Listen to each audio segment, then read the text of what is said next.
What's up guys, it's Doublezug. So today we're going to be talking about the second boss in Heart of Fear, which is Blade Lord Tyak. This boss is not to be confused with Windlord, both of whom have very similar names and very similar models, both being giant bugs with big swords.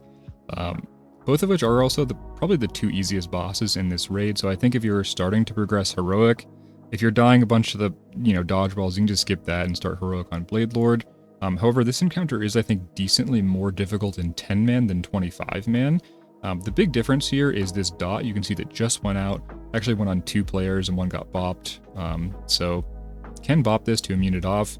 This dot is like very heavy single target damage, and I think you get the same amount in 10 as you do in 25.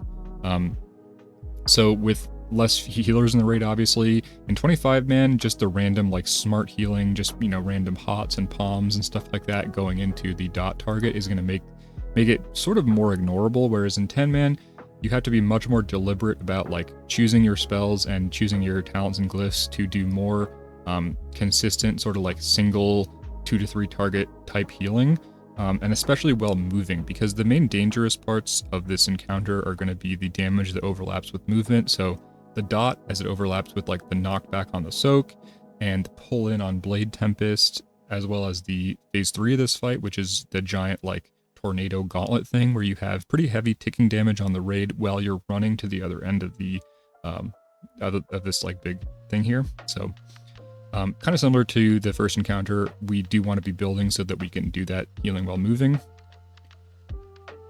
You can see there, you also do have the option to just keep the dot person out of the soak. You can see there I was actually running into the soak. I was going to PS myself in soak, but then I decided like, no, I'll just stay out of it. So you can do that. However, being in the soak is going to be safer for the raid, whereas, obviously unsafe for the dot target. You definitely do want to be using externals, bop to immune them off, things like, PS.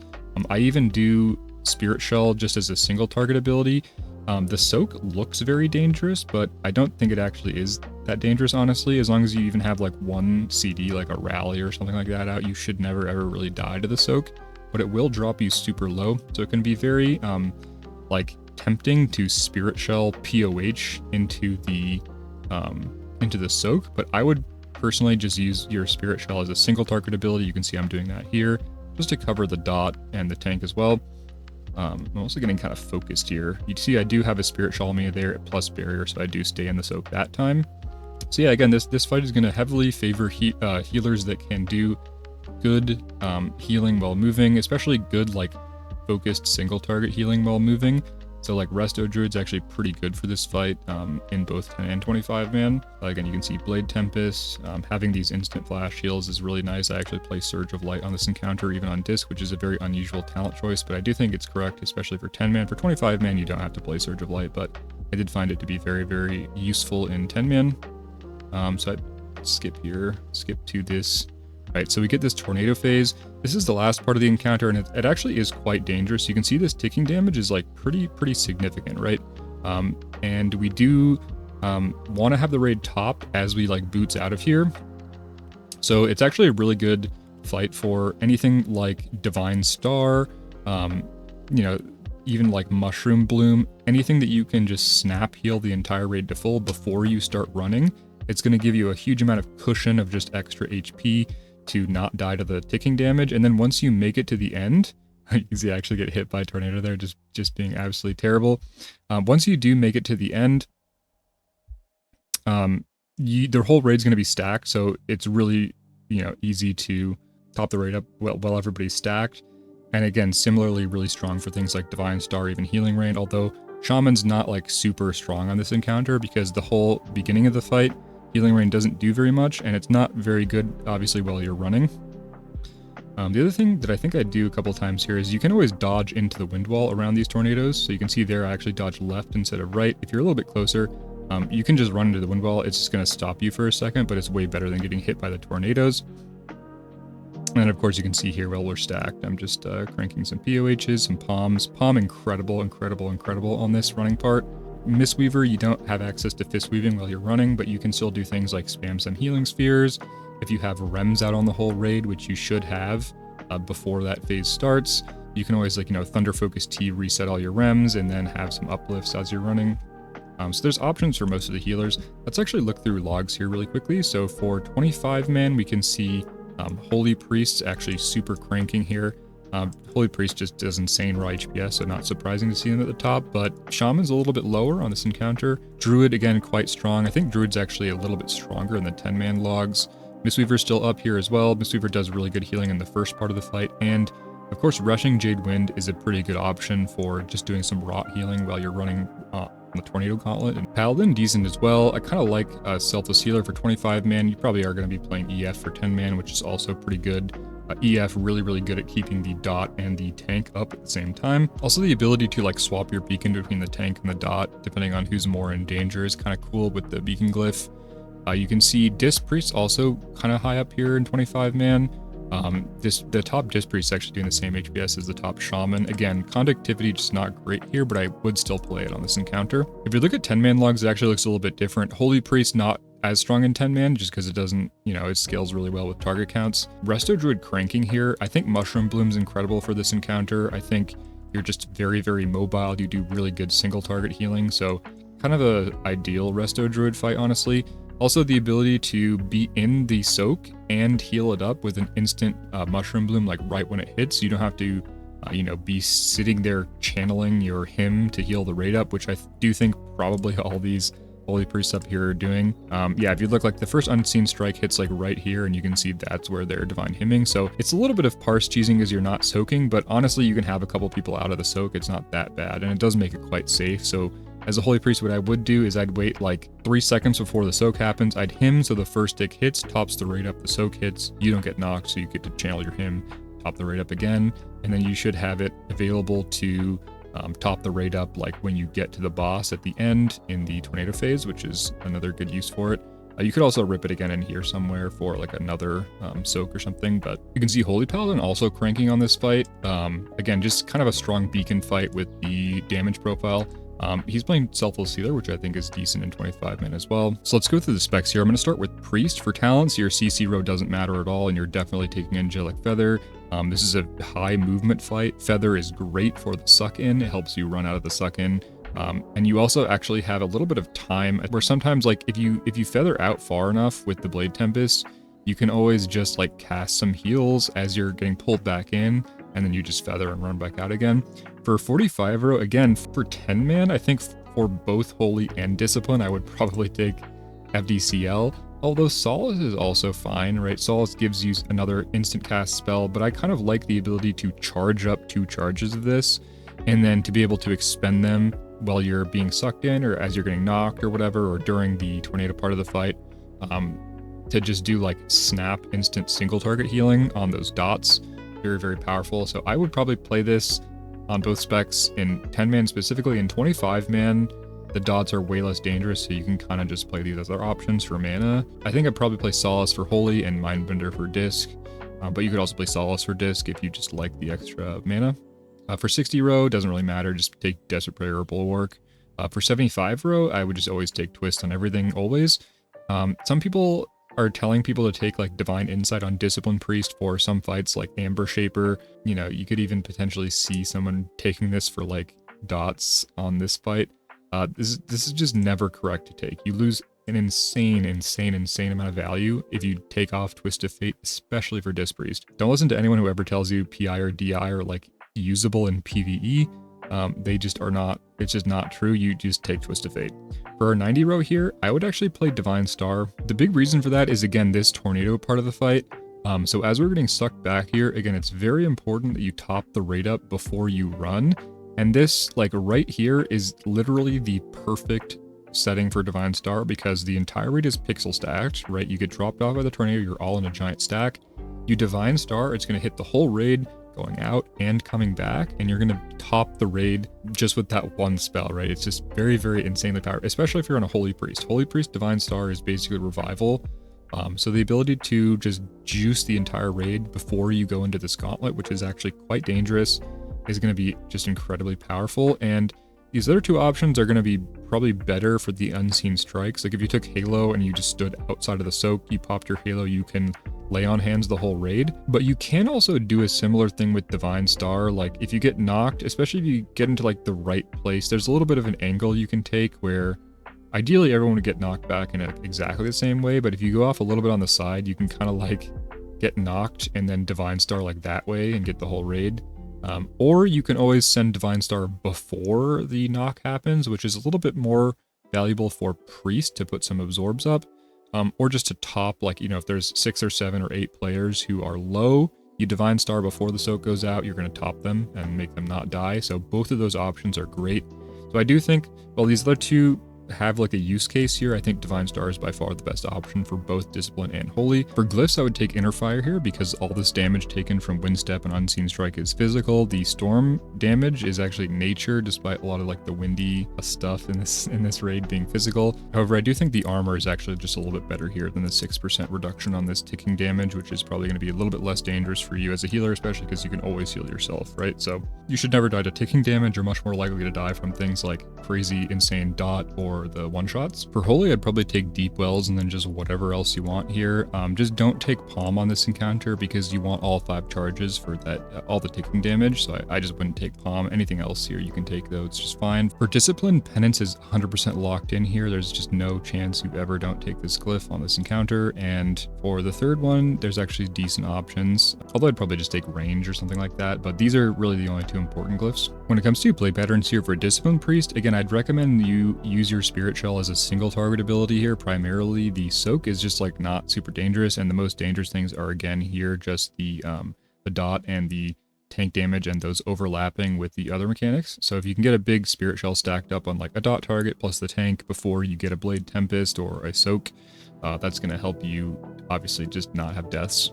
Whereas the POHing a Spirit Shell into the Unseen Strike, it feels good, but I just don't think it's actually that good. For Holy Priest, what I'll say is do not be afraid to swap to single target Chakra here to do healing, focused healing on the tank and the dot targets. Keep Renews rolling on them. You know, if you get the dot, incredible opportunity to do Binding Heal. Holy actually pretty decent at that single target healing if it swaps chakras. And you don't lose too much because there's not very much raid damage going out on this fight for the most part. As long as you swap back to AoE chakra for like the soaks and then for the last phase of the fight, obviously, you'll be just fine. Next, let's talk about Monk. For movement here, I actually might do something like play Momentum or like even maybe Celerity. I think Momentum probably gives you like overall more MS for something like the Tornado part of the fight. Like you roll, you wait until your 25% MS is about to run out, you roll again, you get 50%, right? So pretty powerful here. I probably just wouldn't play Tiger's Lust. I just don't think it's like on average as much movement for something like running through the tornado section of the fight. So a little bit of a tech there. For 30 row, you just play Chi Burst, kind of similar to the Divine Star logic here. Bursty fight, plus you get to use it on the raid after you are pixel stacked for the tornado section. So 45 row, Chi Brew always. For 60 row, doesn't matter, there's no CC on this encounter. For 75 row, you probably take Dampen Harm just to do like, you know, 50% DR for the soaks, right? But you can also take Diffuse if you're dying in the tornado section, because this is just 90% DR for all that nature damage. For 90 row, I'd probably play Rushing Jade Wind here. You can play Tiger for damage. I probably wouldn't play Chi Torpedo. There's just not enough consistent rot where the raid is stacked for this to be useful. You don't sacrifice too much damage playing Rushing Jade Wind versus Tiger, and you get the same kind of like AoE rot as you'd get from Chi Torpedo.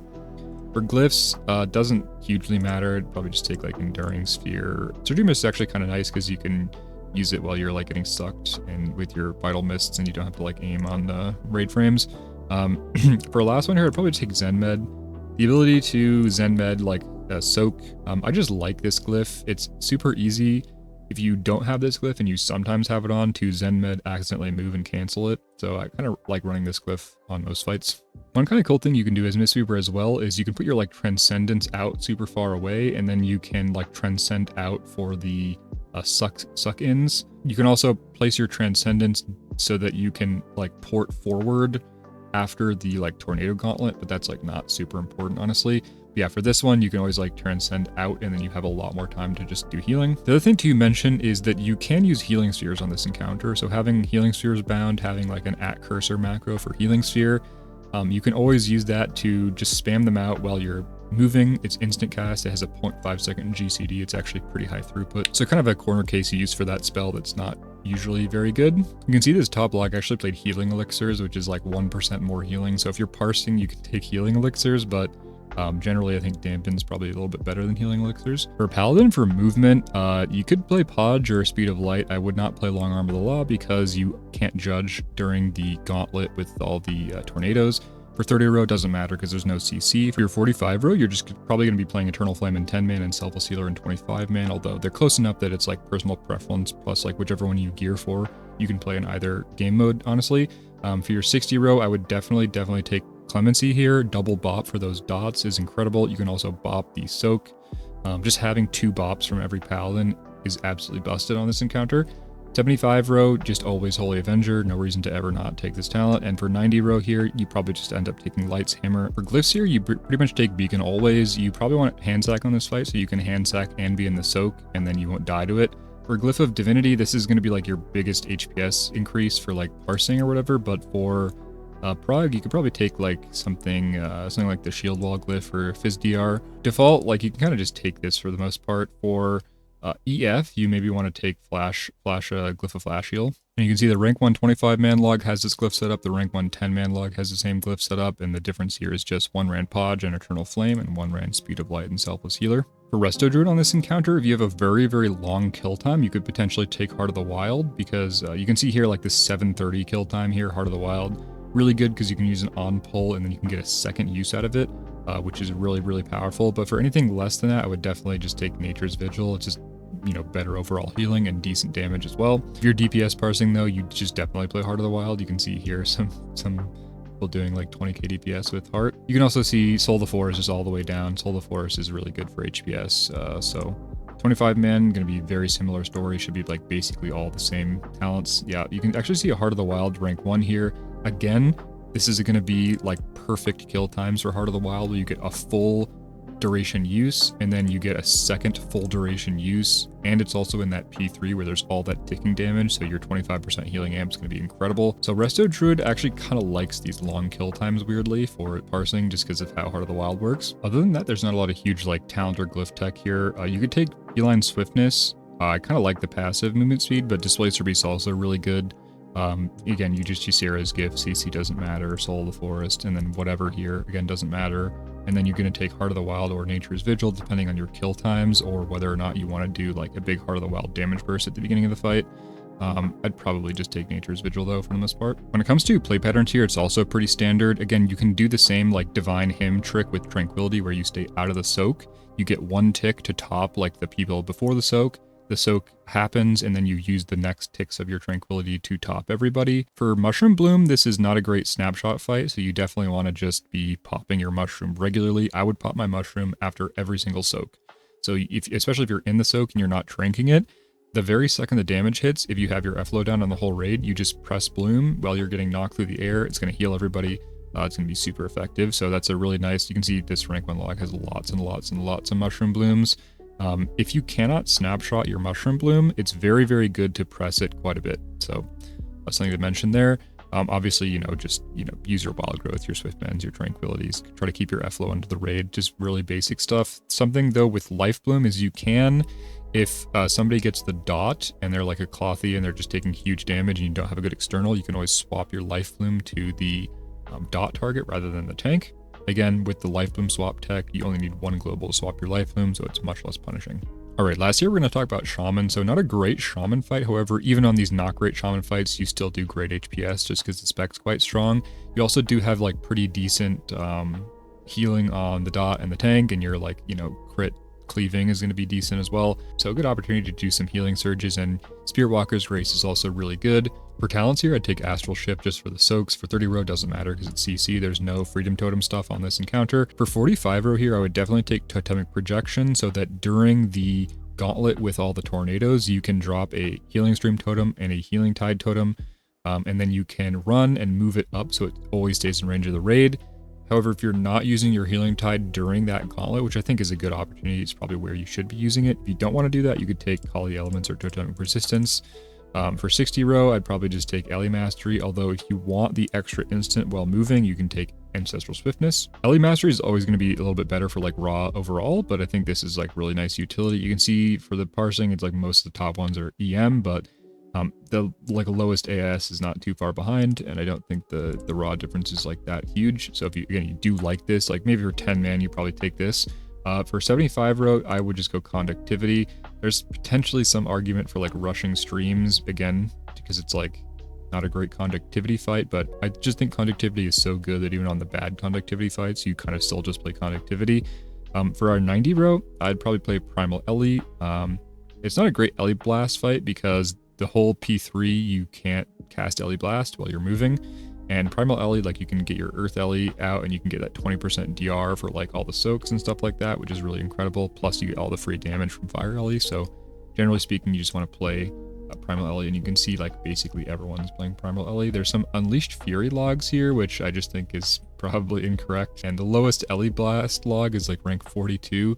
I think Ellie Blast is a little bit slept on. It's pretty good, but people just don't like playing it, and it just, you know, Primal Ellie is like also pretty good. So for glyphs here, I like HST because 10% DR on all that nature damage is really good. And again, if you run totemic projection, you can project your HST up to the raid as you're running along the gauntlet. I really like Riptide because it gives you an instant cast to cast while you're moving.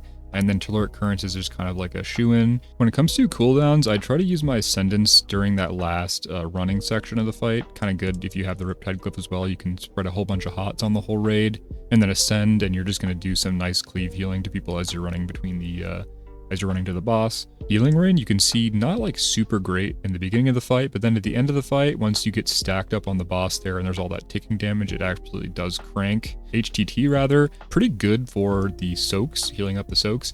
You just definitely, again, want to drop it like at least one tick before the soak goes out just to top people so nobody goes in at 70% and dies. Healing Tide also nice given that you don't have to be outside of it to channel, so you can always take the soak and use your CD at the same time, which is pretty cool. So that's Blade Lord. Again, not a super difficult boss, definitely one I'd focus on progressing first if you are just going into heroic. If you learned something, if you're entertained, you know, like, comment, subscribe for the algorithm, all that stuff. Thanks for watching. See ya. Swobu, Zug Zug.